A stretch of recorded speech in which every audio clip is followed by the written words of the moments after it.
So, Saskia, you were, well, who doesn't know you, sincerely? Everybody knows you. You are a top lady. You were a CEO of Ericsson and before that of Bull. You're the digital champion for Belgium. It's been so much time that you're advocating for the transformation of society, for having more women in IT, in science in general. What do you think about the preliminary results that I've presented of the survey? What do you think about that? Just to hiccup on the last presentation, now we have another study proving that it's needed. Now, after proving, I would like to have some doing. And that is maybe an indirect answer to your question. I think we've done a lot of good things, but it goes much too slow. And it's maybe also an indirect, if I had a dream, I would even be more disruptive and more direct in what I'm saying. Even more complicated. Huh? And there is a good reason for it, and that's also a business reason. We cannot make our results anymore if we do not succeed in getting inclusivity, in getting a culture, and in getting diversity. The financial models are at the end. We're pulling on an elastic. We can still make the quarter and the next quarter and maybe the dividends and maybe the next elections, but then it's over. So the people are tired. There is not working neither. The organizations have to be flat organizations, otherwise it doesn't work. We do not find the right talent anymore. So we are at a little bit 12 minus 5. And if we do not hurry up, we will have a very difficult period coming forward. Now, normally I'm always an optimist, so maybe some people will be surprised about it. But it is clear that we need to change the culture in organizations. And it's very difficult to do it while flying the plane. I do understand, but it's possible and it's needed.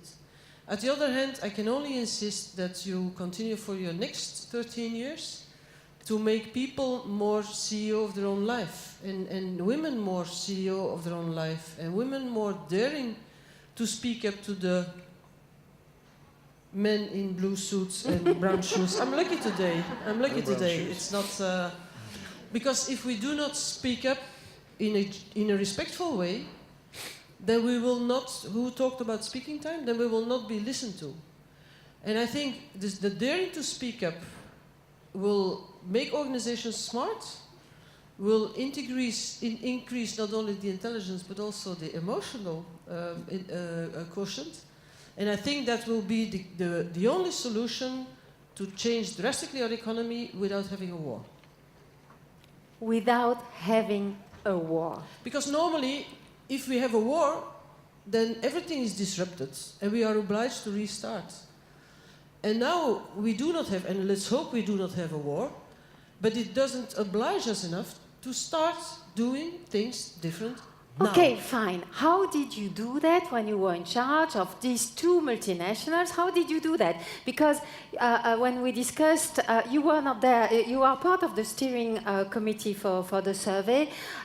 You were not there when we analyzed the first results, and we found out that we had to give that statement of how to build that work, life, learn environment. I know that you did that. How did you?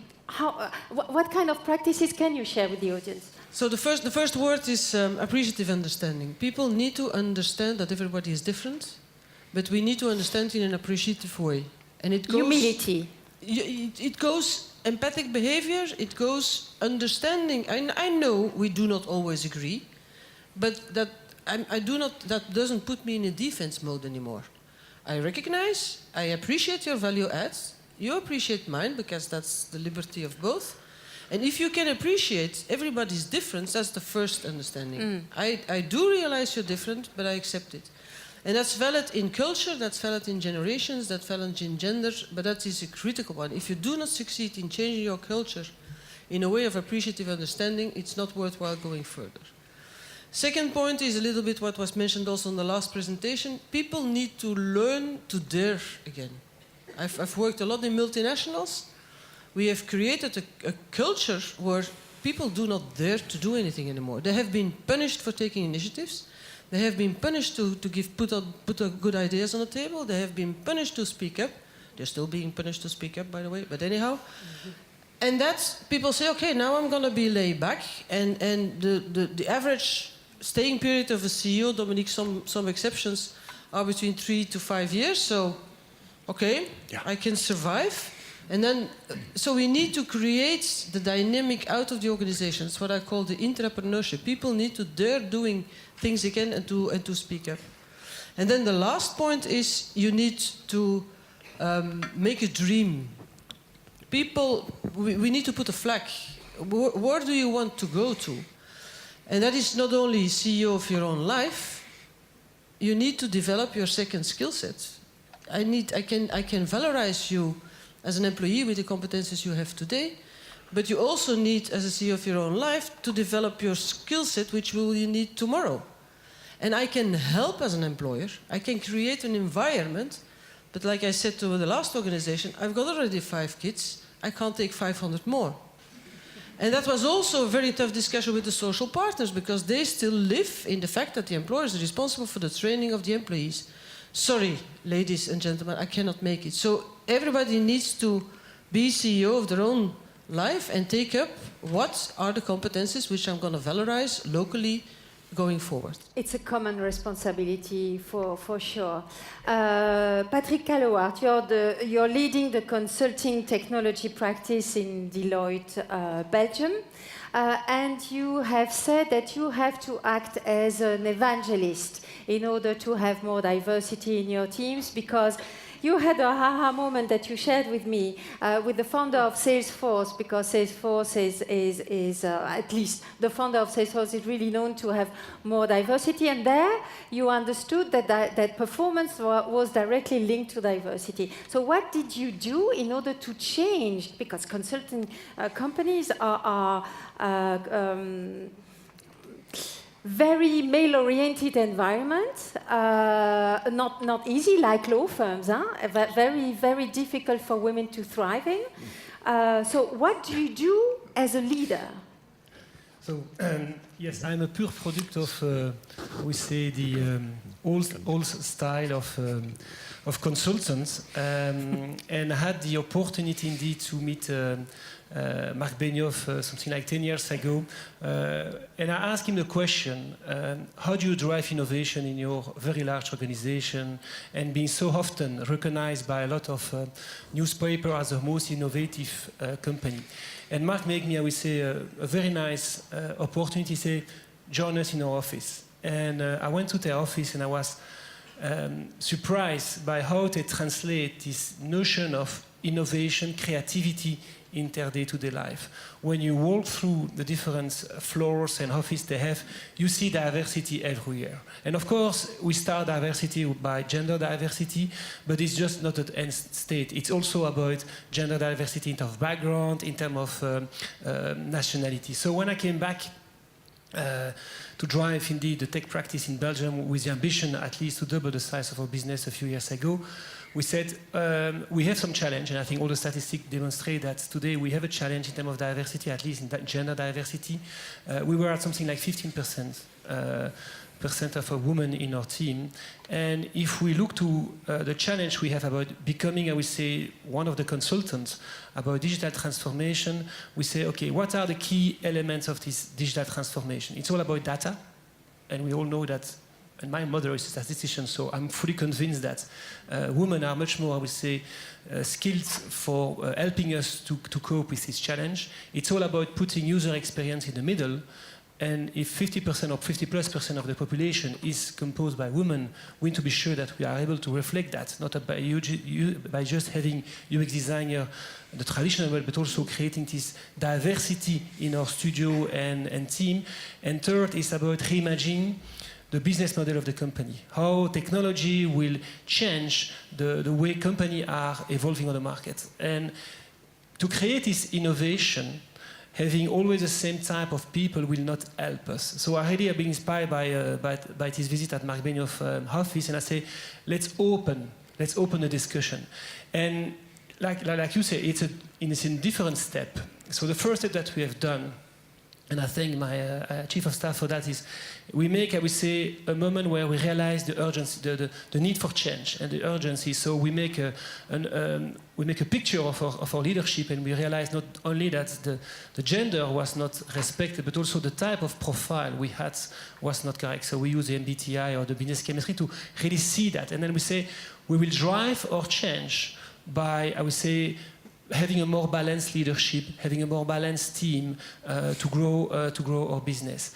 And it took us something like, I would say, 2-3 years to really make the awareness at all levels. And of course, it starts from the leadership, and those moments is extremely important. But after that, declining that into our organization and be sure that some male behavior will disappear.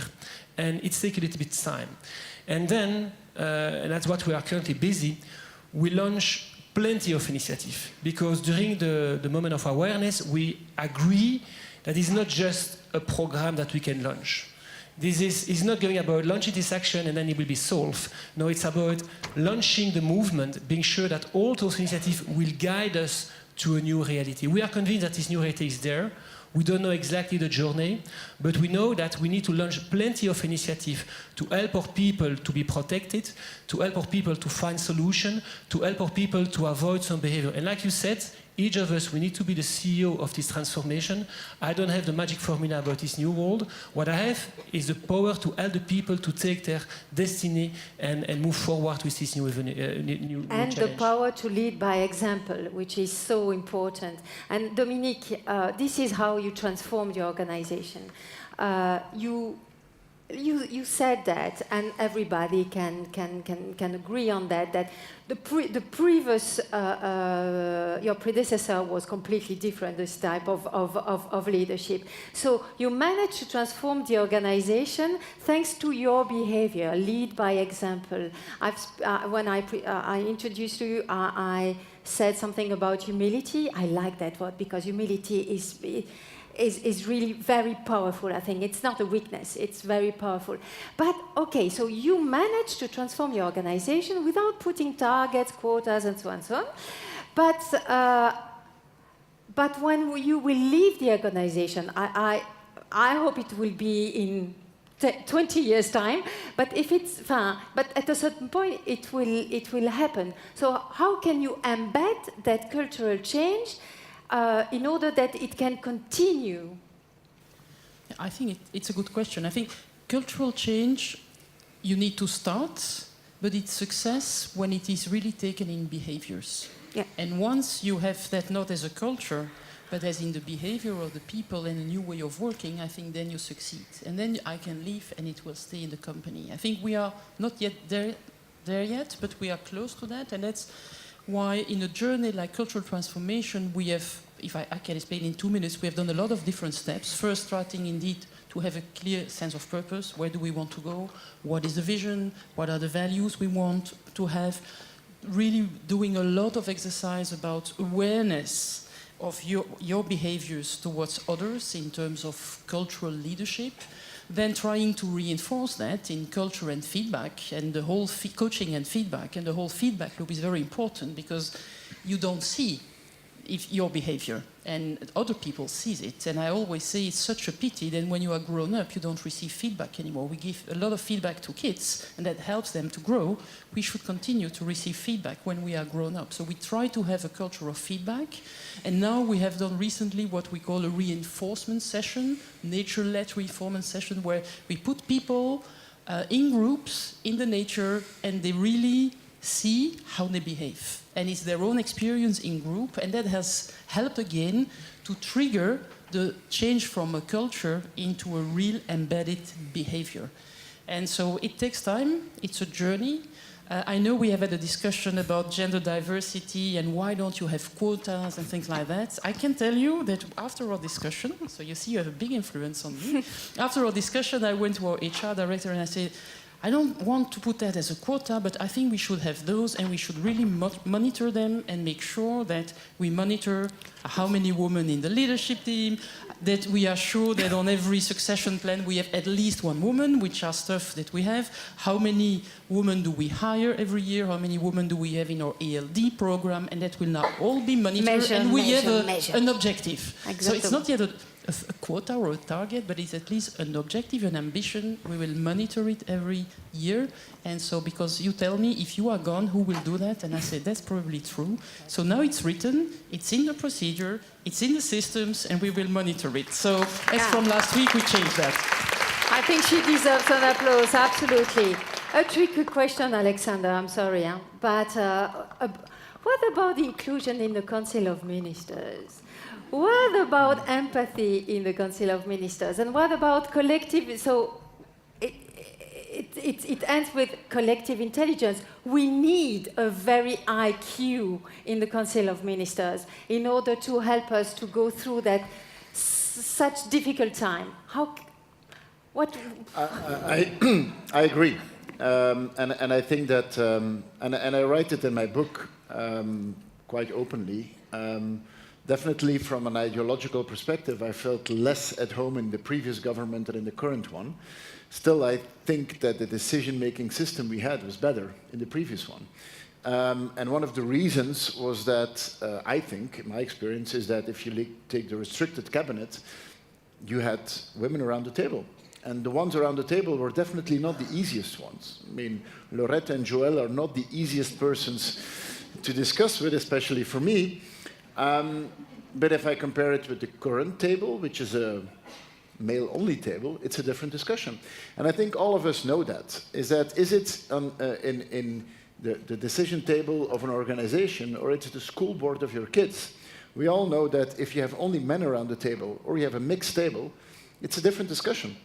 And you take different decisions. And a male-dominated table is a table where you discuss based on hierarchy. And I am bigger than you, so by definition, I am right. And patriarchy. It touches on the study that was presented. We take better decisions, and we better handle risk, especially when we are more diverse. I think there's a great quote by Christine Lagarde, who said, you know, we would be in a different world today if it were Lehman Sisters instead of Lehman Brothers. And I think that's right. I think that especially in the financial industry, you have a dominance of men in decision power, and we just handle risk and especially risk in a very different way. So, do we need a legislation on parity in a government? I honestly am not against it. And I know that a lot of people say, well, but can you put rules of parity, which means it needs to be equal one side and the other side? I always say, look, parity is something we know very well in Belgian politics. Mm-hmm. We have parity in one domain, we have it everywhere, which is parity between Dutch-speaking and French-speaking. And so if you think that parity is defendable based on language, then why would parity not be defendable based on gender? I mean, I don't really see where the issue there is. I could not imagine that the next government would be, again, 15 ministers, of which 12 are men. That would actually be really a wrong choice. So we can count on you in order to push for it? Sure, yeah. Make a commitment to look, our and I...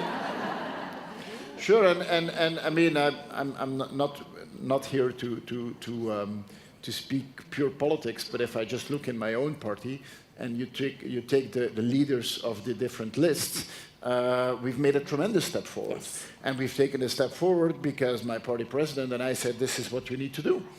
And of course, I know that then the next question asked by journalists is always, yes, you say that, but when it is about your function, will you do it? Why would I not do it? I mean, let's get away of this discussion, which is often also directed to me, is to say, well, but you are talking about this topic, but you're not the perfect example yourself. So what? I mean, this is, yes, I know I'm not the perfect example. I know I still have a long way to go, but that shouldn't stop me in making a certain argument. That is the argument that is being used against the students who are campaigning for more climate action. People will always say, well, but you've probably taken the plane as well last month. Yes, so what? Does that make my argument less valuable? No, I don't think so. And the argument of perfection is being used all the time to delay the things that we just have to do. So This let's is get away of this manipulation. perfection argument and just get going. Great. Saskia, can I ask you to close the session by giving us some results of the Be the Change survey of Agoria, because I think this is it's very interesting. Yeah, so what I wanted to do is factualize the reality in the digital world. Because everybody was shouting, all the robots will eat our jobs, and what will be the famous new jobs, and what about my job? At the end of the day, it comes to that. So just before lunch, a few numbers, and ending on a positive message.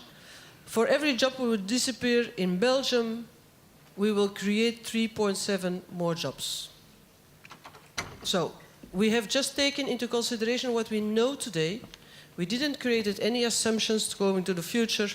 We only assumed that we will all work until 67, so that's maybe a little bit action taken at least. Firstly. Secondly, we will still have 4.5 million people working. And that, ladies and gentlemen, is for me the biggest worry. Because in their 4.5 million, a lot of women are working.